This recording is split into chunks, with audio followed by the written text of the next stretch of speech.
Hello everyone, how's it going? It is me, Jack here, and welcome to episode 2 of the Football Manager Bottom at Christmas Challenge with Southampton. Now, first of all, can I just thank you all for the fantastic support on episode 1. It is greatly appreciated as we try and rejuvenate this channel. However, I need to apologize because this second episode, the first half of this episode, is a pre-recorded bit because the audio has failed.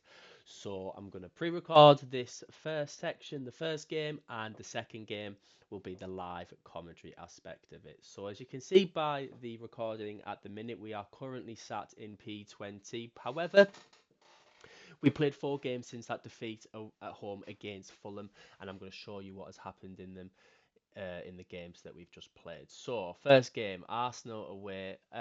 We are playing quite good. However, unfortunately, picked up a defeat in this game. We started with Adam Lallana, who got the goal after Erdegaard had scored a few. Jesus scored in this game as well. But in the stats that you'll see, I was actually quite happy with the way that we played. I thought we controlled large parts of the game, and unfortunately, the quality of the opposition was just too great for us. Similarly, with this game as well against Manchester City, we lost by 2 goals to 1. Erling brought Haaland, who's just an absolute menace up front. So difficult to try and beat, and as you can see, at home, we lost by 2 goals to 1. There's the stats of that game, though. Man City probably were the better side, but we weren't dominated by them. Similarly with this Arsenal game as well. Actually, maybe not that game. Probably more Man City game we were better in, but we still had chances against them. To score 2 goals is really, really good. However, we got our first win of the season in the Emirates FA Cup third round tie against Brentford. It took a while to see the goals in this game as it was 0-0 inside 90 minutes. However, we managed to score 3 goals in added time against Brentford to get our first victory of the season by 3 goals to 1. And I think, as we can see by the Leicester City game, we got our first victory of the Premier League season, 2 goals to 1. Caleb Bacauley scored in both ends of the pitch. He opened the scoring for us and equalised to make it 1-1. And it was Cameron Archer who got the winning goal of the game to win by 2 goals to 1, which was brilliant. Anyways, as you can see, we have made a signing in Joan Gonzalez. He's paid nearly £16 million for him from Lecce in Serie A, and he's going to play that box-to-box midfield role. As you can remember in the last episode, we said that we needed a midfielder, potentially a winger or a striker as well, and we got this guy in because he's an absolutely fantastic box-to-box player. He's had a great start to the season for Lecce, and he played the entirety of the season before. And as you can see by his stats, he looks like he's got good current ability and could even grow for the future as well. However, we need him to perform straight away as we look to try and survive with Southampton. And you can also see as well with selling, well, not selling, we're loaning out players, 2 left backs, Larius, I think is his name, and Wellington, because for some reason Southampton have got an abundance of left backs that we absolutely do not need. So I'm running through the lineup here for you as we play this first game against Ipswich Town. It's 20th versus 19th, and it is a must win for us. We have to get points in this game because if we don't pick up points in these types of games, then we are more than likely going to end up being sucked into this relegation scrap. And if you saw the league table, it has widened just slightly.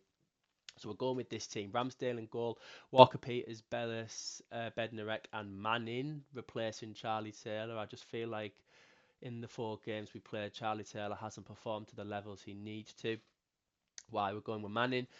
Downs CDM with Lallana and our new signing Gonzalez in midfield, and the wingers and striker are there on the screen as well. So Ipswich Town have got some good players. You can see the laps in there leading the line for them. Hopefully he doesn't get some goals for them today because if he's on form, he's going to be really difficult to beat. But there's only a few points gap between us, and even 14th in the table, it is so tight. As you can see, As we kicked off this game, the first highlight falls away with Ipswich Town through a free kick, but Sugawara passes the ball to Cameron Archer, who's bombing forward with the ball. He gets right to the opposite end of the pitch, knocks it back to Walker Peters, who plays a great 1-2 to Archer. He passes the ball to Gonzalez, who fires in his first goal of the game and of his campaign. Brilliant start to this game, only a couple of minutes in. However, VAR checks it and awards the goal. Brilliant counter-attacking play from Southampton as we make it 1-0 inside 7 minutes. He looks miles onside to me there, Archer. Brilliant goal indeed. Anyways, the next highlight sees Lallana playing the ball to Downs and then to Gonzalez. We're working it to the right-hand side again. Kyle Walker-Peters whips it in. The ball is cleared by Jacob Greaves as Manning fires the ball out wide to O'Shea. He clears the ball again and we'll restart. So you can see we've dominated the early start of this game. What a ball over to Sugawara there as he whips it back to Fraser. Brilliant 1-2 play, whips it into Archer. The ball is cleared away again, and it is just dominant football from Southampton here as Walker Peters again on the right hand side. I'm checking the highlights to make sure it's not an extended, and Murich makes a massive mistake. I don't know why he's punching that ball there. He punches it out instead of catching it and claiming the ball, and Lana is able to finish it into an empty net. But it's good dominant play there inside 20 minutes for us. Walker Peters, so glad he is currently still at our club. He was wanted by a big club, I know, at the start of the season, at the start of the January window, and touch wood, so far he hasn't been poached by another club because you can see he's got lots of quality with whipping balls into the box. And at half-time, the scoreline remained 2-0. However, we're continuing on with another highlight right after the end of the first half. We have the ball with Lallana in midfield, playing it back to Harwood Bellis. We've got Harwood Bellis and Bednarek at defence at the minute, and to be fair to them, you know, they're good quality players. However, sometimes they can have, when they have bad games, they both have bad games. They both are good and bad together, if you know what I mean. And you can see we lost the ball in the middle of the park there, and now Ipswich Town, who Kieran McKenna have given a massive firework up them because they've come out in this second half. Jack Clark on the right hand side, cutting a great ball in to their number 9, Liam Delap, and the referee is just having a conversation with the VAR monitor here because he's wondering, was Delap in an offside position? He wasn't. The goal was awarded, and Ipswich Town have got a goal back in this game. However, skipping all the way to the end of the game, we're making a couple of changes and tactically trying to shut them out. We've gone to a 4-2-1-3 now as opposed to a 4-1-2-3. Just trying to sit back to try and prevent Ipswich Town from getting a goal. But as you can see by the stats, it's fairly even. We probably look at the XG like we deserve it. And we did, in fact, get the 3 points back-to-back victories for us, which is absolutely fantastic. Brilliant start there. And as you can see by the league table, it puts us up to 18th place as we move on to the next game against West Ham United. So after a brilliant 2-1 victory against Ipswich Town in the FA Cup, we defeated by 5-3. We heavily rotated the side, and as you can see by the lineup, Alex McCarthy had a brilliant game in goal with a 5.8 rating. Fantastic. As I was advancing between this game and the West Ham game, I am currently doing a little bit of business trying to, but then the board have made extra transfer funds available. So they are pushing everything into the club to try and get us survival, giving us an extra 11 million, meaning the budget is now 42.5 million. And I'll show you what I am trying to do at the minute. I'm not being stupid and spraying all the money around, but I'm trying to bring in Stefan de Vrij as a defender because I think he's a vast improvement on what we've got at the back. And I'm also looking at Antonio Sanabria as a striker. He again is better than what we've got, and I think he could be the difference for us this season. He's not really done much at Torino, but hopefully he could come and make a short-term impact for us. De Vrij isn't really playing for Inter. He's actually just been put on the transfer list, and I think 31 years of age, great natural fitness, hardly injured. He could give us loads of cover at the back. But for now, with only a few days to go, we've got this West Ham United game in front of us, and we are going to hopefully try and pick up some more points. I'm just going to go with the very same 11 that we played before. Ryan Fraser will come in at left wing instead of Grombiek. Aribo and Sulemana is out, and I've looked high and low for a winger because I think that's the only other position we need to improve. But I'm thinking I might put my faith in this guy, hoping that he might come good for us. We've got Grombiek, we've got Fraser, we've got Sugawara. I think we might just have to go with that unless in the next few days someone becomes available that we can try and purchase. But for now then, let's tell the boys our home form is important. Let's try and get a result. This is not as I don't think this is as sort of, I'm trying to think of the word in here. I don't think this is as guaranteed of a victory. I don't, because the Ipswich game we need to get 3 points. However, I think in this game, if we don't get 3 points, I don't think that's all too bad because West Ham at home, they're a difficult team. Graham Potter's got them into 7th place in the league. They're 6 points from a top 4 position. It's going to be a tough game, this, against West Ham. So if we could pick up a point, it wouldn't be so bad. As you can see, just a reminder, the league table, we're only 2 points off 14th in the league. So it is really tight right now. But we definitely do have a strong side which can compete. And hopefully we can in this game against West Ham. They've got some strong players in that lineup. Ward-Prowse, Bowen, Lamar, Fulkrug, great players. As the first highlight falls into our hands, but quickly lost by Adam Lallana. Lamar nods the ball over. Howard Bellis picks it up from the back, and hopefully we can play out from the back. Both our defenders have been really good, so it's very difficult to know which one we're going to replace. As Joan Gonzalez knocks it to Archer. And Cameron Archer is showing me why we don't need to bring in Sanabria, because he's the man that we should be putting our faith into. It's another goal for Cameron Archer. He's I don't know, he could be the man, you know.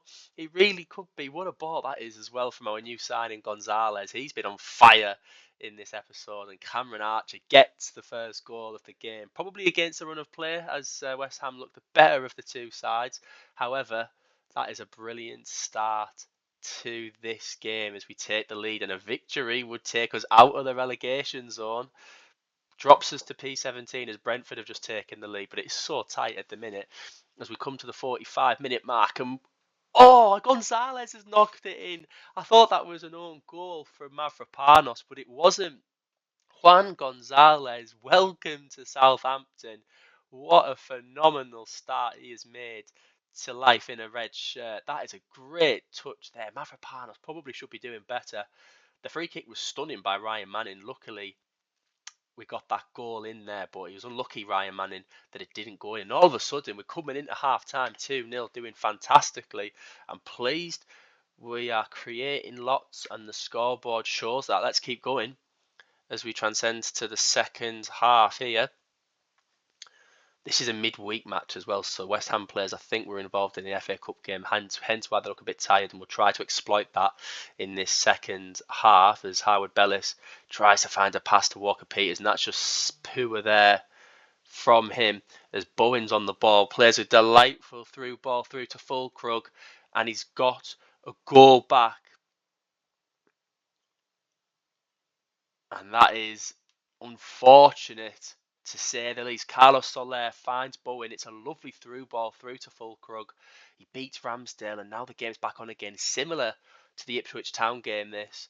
They've found a goal back, and we need to try and find something in the final 30 minutes to keep us winning. Sugawara still on a 6.6 rating.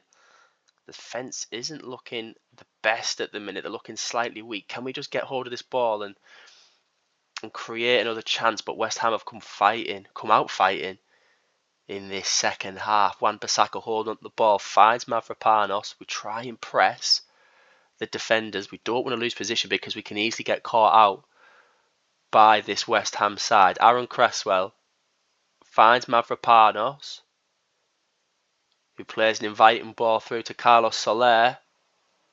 What can he do with it? He's on the right hand side here, still running with the ball, whips in a lovely ball. Fulkrug's there, and from a 2-0 lead, West Ham have found a goal back, and have found a way back into this tie. 2-2, 65 minutes played. Let's pause Now let's try and assess our options. Right, they have got some noticeably weak players on the pitch that we need to exploit. Mavropanos, Emerson, Guido Rodriguez, Ward-Prowse, Fulcro, going to be knackered by the end of this game. I think we're going to change this up again. Let's bring Grombiek on. I think we're going to change this defensively as well. Manning can come out. I'm going to take off Harwood Bellis. I think this maybe shows what we do need to bring in a defender, because they're not playing together well in this fixture. And you can see we've only had 3 shots on target, 3 shots at goal. What can be done in the final 10 minutes? A point looks like a disappointing result now after we took a 2-0 lead. Let's pause it again and just see if we can bring anyone else on to try and change the game. Let's put Gonzalez further forward and we'll put Smallbone on. And let's take Bree. Walker Peters off for James Bree, as he's not had the best second half to this game. The whole fixture has changed. It's been like a game of 2 halves, really. We started the better after we got that first goal and we got the second, but now West Ham look the more likely to actually take this game and give themselves 3 points. And I thought that was going to be a transition to the VAR monitor, but it wasn't. It was a good time tackle by Flynn Downs as we enter stoppage time. There's 5 minutes left. Can we keep a point? We can keep a point. It's 1 point. Maybe that's a good result, actually, as we look back into it. And I'll say you were unlucky tonight. Definitely a game of 2 halves, though, because we were the better of the first. They were better than the second. If you'd offered me a draw before the match, I probably would have taken it. I did say that. And I will take the positives. We try to be positive because the morale is still low this side. We're still in the relegation zone. We're still in a fight. So we've got to try and keep that momentum high as we move into the latter part of the season. The club atmosphere is good, but not really cohesive, and they've got no support over me at the minute, which is not the best. However, since we've come in to this club, we've had a good January, picked up a couple of victories, a couple of points is way better than what we did in the first half of the season, and hopefully now we can push on as we try and complete this bottom at Christmas challenge. I think I'll come back maybe here for this sort of February tie, Everton, maybe Brighton away as well. I suppose this running is absolutely critical as well. You want to see this as well. Palace, Bournemouth, Forest, Wolves probably looks like the games there where we're going to have to try and pick up points, and then the running as well. Fulham, Villa, 2 games that could be critical to trying and keeping ourselves alive in this challenge. But I hope you've enjoyed this episode. Thank you so much for watching. I'll update you with the transfers in episode 3 if we make some, and I'll catch you for the next episode of this save very soon. Take care, guys. Bye bye.